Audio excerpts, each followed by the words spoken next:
ಒಂದು ನರಿ ಬೆಟ್ಟದಲ್ಲಿ ಹೋಗ್ತಾ ಇತ್ತು. ಹೋಗುವ ಸಂದರ್ಭದಲ್ಲಿ ದಾರಿಯಲ್ಲಿ ಒಂದು ಕೊಳ ಇತ್ತು. ಕೊಳದಲ್ಲಿ ಬಹಳಷ್ಟು ನೀರಿತ್ತು. ಆ ನರಿ ಏನು ಆಲೋಚನೆಯನ್ನು ಮಾಡ್ತಾ ಹೋಗ್ತಾ ಹೋಗ್ತಾ ಆ ಕೊಳದಲ್ಲಿ ಬಿದ್ದು ಬಿಡ್ತು. ಅಯ್ಯೋ, ಬಿದ್ದು ಬಿಟ್ಟನಲ್ಲ, ಹೇಗೆ ಹತ್ತುವುದು? ಹತ್ತಲಿಕ್ಕಾಗೋದಿಲ್ಲ. ಆದರೂ ಯೋಚನೆಯನ್ನು ಮಾಡ್ತಾ ಒಂದು ಚಿಕ್ಕದಾದಂತಹ ಆಧಾರವನ್ನು ಹಿಡಿದು ಕೊಳದಲ್ಲಿಯೇ ನಿಂತುಕೊಂಡಿತು. ಅಷ್ಟರಲ್ಲಿ ತಾನು ತನ್ನ ಪಾಡಿಗೆ ಮೇವು ತಿನ್ನುತ್ತಾ ಬಂದಂತಹ ಒಂದು ಮೇಕೆ ಆ ದಾರಿಯಲ್ಲಿಯೇ ಬರುತ್ತದೆ. ದಾರಿಯಲ್ಲಿ ಬಂದು ನೀರು ಕುಡಿಯೋಣ ಎಂಬುದಾಗಿ ಆಲೋಚಿಸುತ್ತಾ ಆ ಕೊಳದ ಬಳಿ ಬಂತು. ಕೊಳದ ಬಳಿ ಬಂದಾಗ ಅಯ್ಯೋ, ನರಿ ಬಿದ್ದು ಬಿಟ್ಟಿದೆಯಲ್ಲ, ಪಾಪ ಅನ್ನಿಸ್ತು. ಅದಕ್ಕೆ ಕರುಣೆ ಬಂತು. ಕೇಳ್ತು, ನರಿಯಣ್ಣ ಏನಾಯಿತು?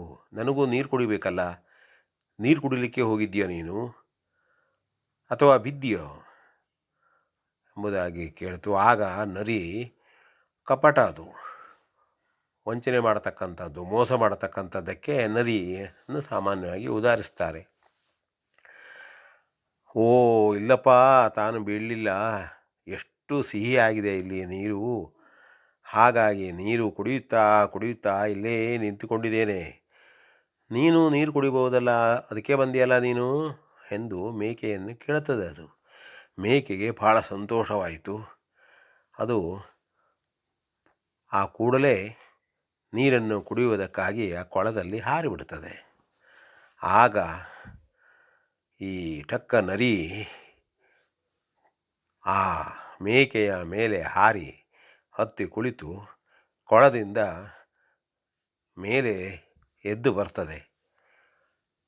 ಆಗ ಮೇಕೆ, ಓಹೋ ನೀನಂತೂ ಹತ್ತಿದೆಯಲ್ಲ ನರಿಯಣ್ಣ, ನನ್ನನ್ನು ಎಬ್ಬಿಸು, ನಿನಗೆ ಸಹಾಯವಾಯ್ತಲ್ಲ ನನ್ನಿಂದ, ನನಗೆ ತಿಳಿದಿಲ್ಲವಾಗಿತ್ತು ನೀನು ನೀರು ಕುಡಿಯೋದಕ್ಕೆ ಬಂದೆ ಅಂತ ಹೇಳಿದೆಯಲ್ಲ ಎಂಬುದಾಗಿ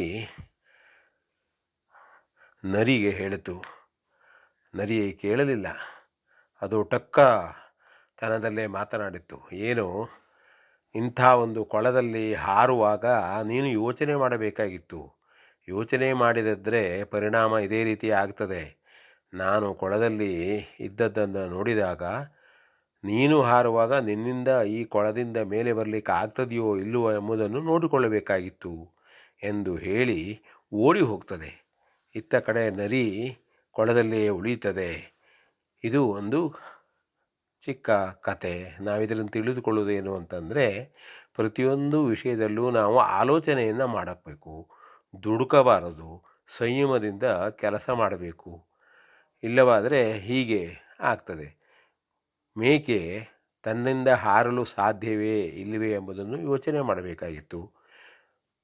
ತನ್ನಿಂದ ಹಾರಿ ಹತ್ತಲು ಬರಲು ಸಾಧ್ಯವಾಗೋದಿಲ್ಲವೆಂದಾಗ ಏಣಿಯನ್ನು ಹಾಕುವುದಕ್ಕೋ ಅಥವಾ ಬೇರೆ ರೀತಿಯ ಯಾವುದೋ ಒಂದು ಸಹಾಯವನ್ನು ಮಾಡುವುದಕ್ಕೋ, ಬೇರೆಯವರನ್ನು ಕರೆಯುವುದಕ್ಕೋ ಆಲೋಚನೆ ಮಾಡಲಿಕ್ಕೆ ಬರ್ತಿತ್ತು. ಅದನ್ನು ಬಿಟ್ಟು ಆಲೋಚನೆಯನ್ನು ಮಾಡದೆ ಹಾರಿಬಿಟ್ಟಿತು. ಹಾಗಾಗಿ ಇಲ್ಲಿ ಮುಖ್ಯವಾಗಿ ನಾವು ಯೋಚನೆ ಮಾಡಿ ಪ್ರತಿಯೊಂದು ಕೆಲಸದಲ್ಲೂ ಹೆಜ್ಜೆಯನ್ನು ಇಡಬೇಕು.